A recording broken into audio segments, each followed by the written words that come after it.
아니 애기 진짜로 식사기나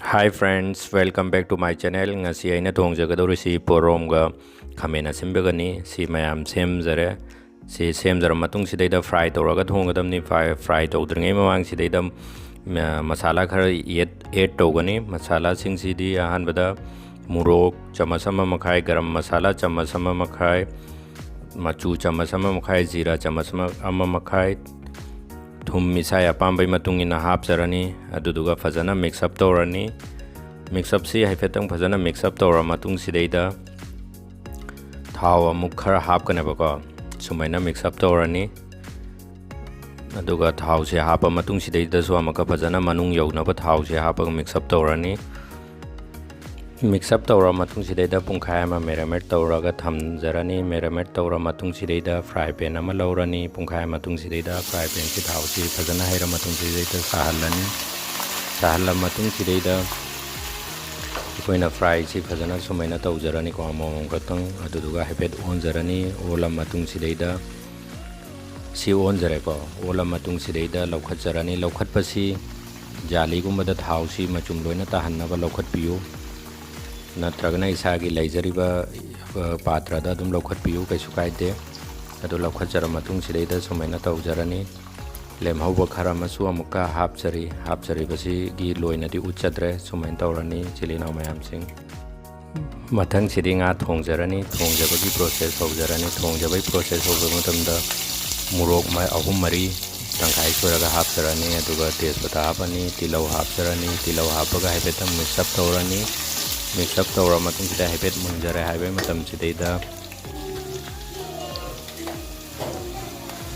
सिंग चम्मच अमा हापचरनी असुबनी अदुगा चनम चम्मच अमा हापचरनी असुबनी फजना मिक्सअप तौरनी मिक्सअप तौर मतुंगसिदैदा अखोइना मचू चम्मच अमा हापचरनी फिश मसाला चम्मच अमा हापचरनी गरम मसाला चम्मच अमा मुरोक चम्मच अमा कश्मीरी मुरोक चम्मच अमा थुम चम्मच अमा इसा थुमसी इसा पांबै मतुंगना हापियो हाइफेतंग ओलानी मुंजन हाइबै मतमसिदा कादना बै इसिंग खजितंग अमगा हापचरनी इसिंग खजितंग हापगा इसिंग से हाइफेतंग मुलहलानी मुलहला मतुंग सिदैदा nga असगी तावरगा थंबसी हापचरनी अदुगा फजना ओखायरनी हाइफेट ओखायरा मतुंग सिदैदा मनुंग पान मसाला सि चंगहला मतुंग सिदैदा खमेना सिंबी पीस तरे निपान फजना मसुंग नायना कप्पा हापचरनी हापचरगा मतुंग सिदैदा मिक्सअप तौरनी अदुगा मिनट 35 मुक ममाई कुपगा लो फ्लेम दा थंबियु हाइफेट ओल मतुंग सिदैदा मही अमुक हापचरगा हाइफेतंग मिनट 35 मुक अमगा थंबनी सुमाइन तौरगा हाइफेट येंबियो खमेना सिमसि पुमतोय तोयरगा ति नुंगाइतबनी तोयहनबिगनु सि लोइजरे मया hi friends welcome back to my channel ngasi aina chajagdawrisi porom makokni poromga तावरगा खमेने सिंबिगा थोंबनी सी याम हावबनी अदुगा एक्स्ट्रा ग्रेवी अमगा सिसिना संसानी संसासी कंगना दुम थोंजबनी को सिसिगी रेसिपी दी यावजद्रे अदुगा सी अनि सिगिदी रेसिपी यावजरे अदुगा सलाद खरमगा ngasi aina chajagदौरिसी आइगी मचा तोंबगा चामिना दौरिनी को अदु मैमदा हाय अमता तौख्रो हाय अदुदी नंग कई चानी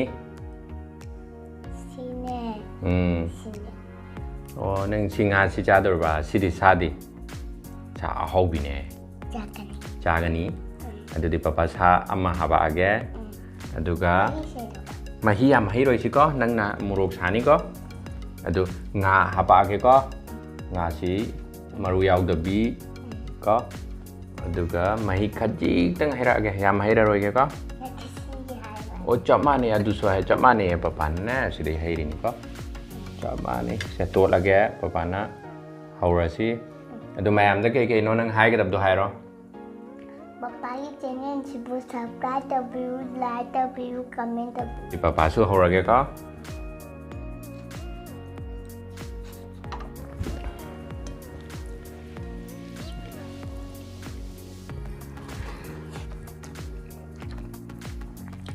how brown 칠리 나오면 시 골뱅이 나당 나간다 당래가 나시 보롬네 바가 보롬지 프라이 떠라가 동반이 가면에 셈비가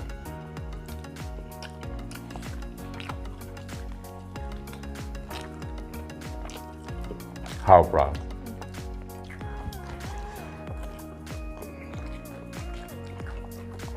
anh nibu sumba se adum kau gal ligara main tawri no kang dan nibu am ta sung khiga nang da sumora no adum morok ani hom ta jagera Charu chai. chaya sa da minda Sabani. okay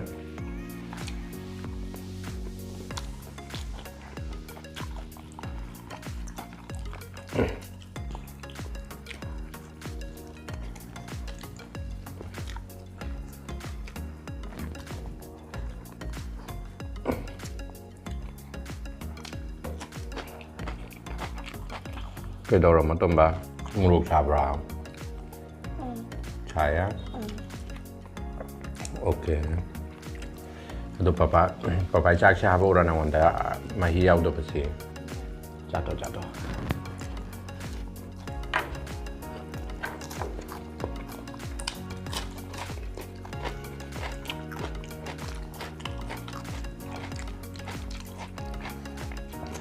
선사니 거의 칠리나오 맘 지금도 super fried 또가 좋은 거네 봐 레시피도 야우저드라 마뚱이 칠리나오 빠 먹디 하이비로 이 도저랄까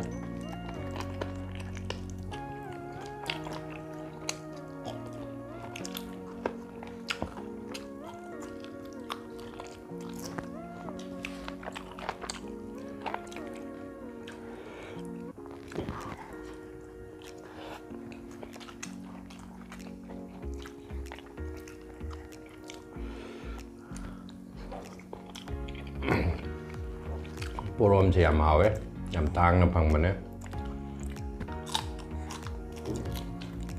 Ani hek the teacher is kaigino. Ani hek the teacher is kaigino. 찍는 바 낭주 찍게라 Muruk sara din chip oy. Chip oy muruk sara din. 버디나 짜게라 Jaga. 짜게 그럼 mình cho làm ta hay biểu mẹ làm tí gì nghe cái hay này anh đưa mình trai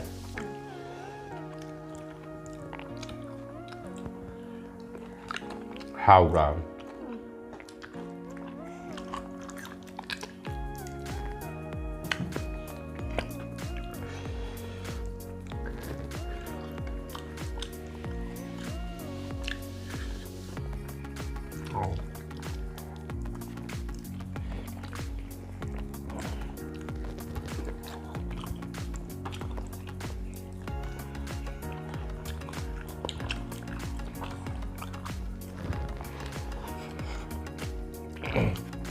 Si suma karamain chicken ni mo. Idar देखो ये देखो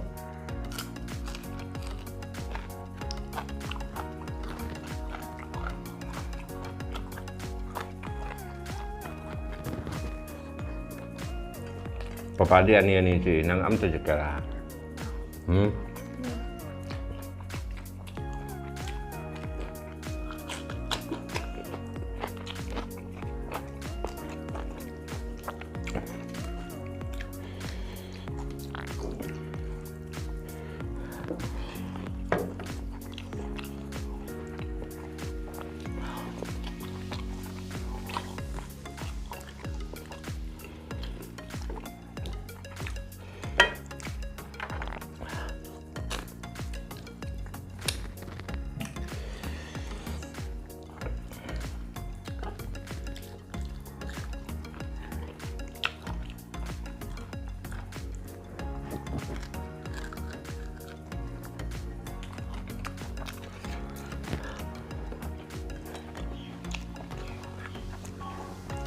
Ngâm mà cuộc trà kìa ra Taruh jang benda. Trồng mình đấy Mà sao mà ra phía đây kìa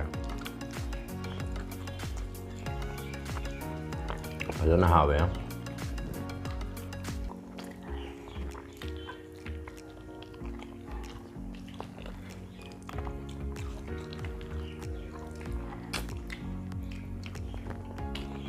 Tôm bên năng hande cái school đó cái tàu hành nào.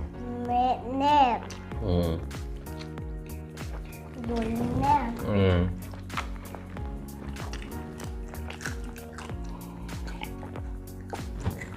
English nè.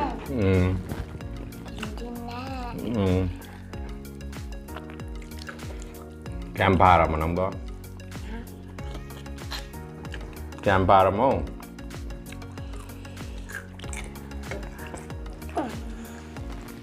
Poem di kaya mahirap. Làm hay Yang mahitiya. thế. Làm hay thế không? Yang mahirap. Atay di kaya hera.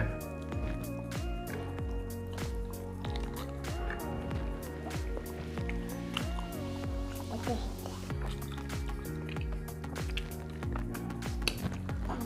Makuok siya ba si di matam yam changi de sila na ma'am.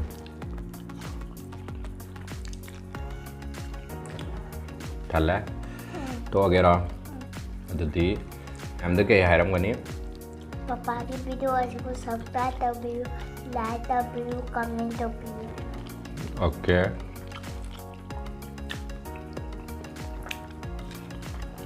Muro yam chara male to manang सारे chara. Bye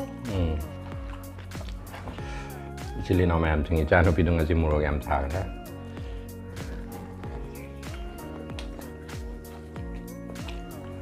Muro ti padan chai. Ai chu padan chara. Muro ate pachi sa hawa na dum chik padi pang chita chi aga. Sa padi padan chara.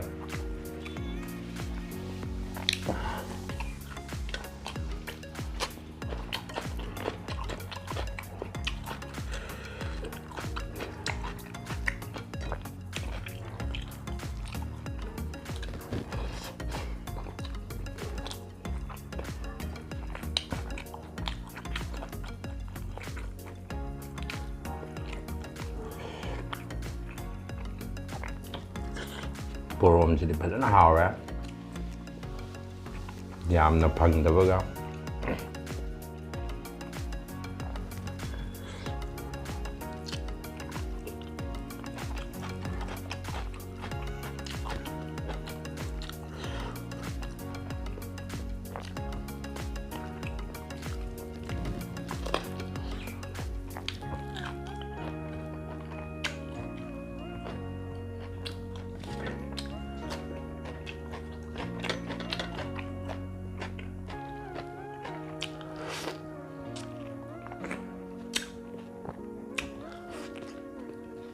Actually now मैं आपसे आई video asibu enjoy तो video like comment share तो बिरमो अमसुंग मथंग करी चासिगे हाइबदु actually now मैं आपसे आई comment दे बिरमो ngasi gidi matang asida loisanjarage bye.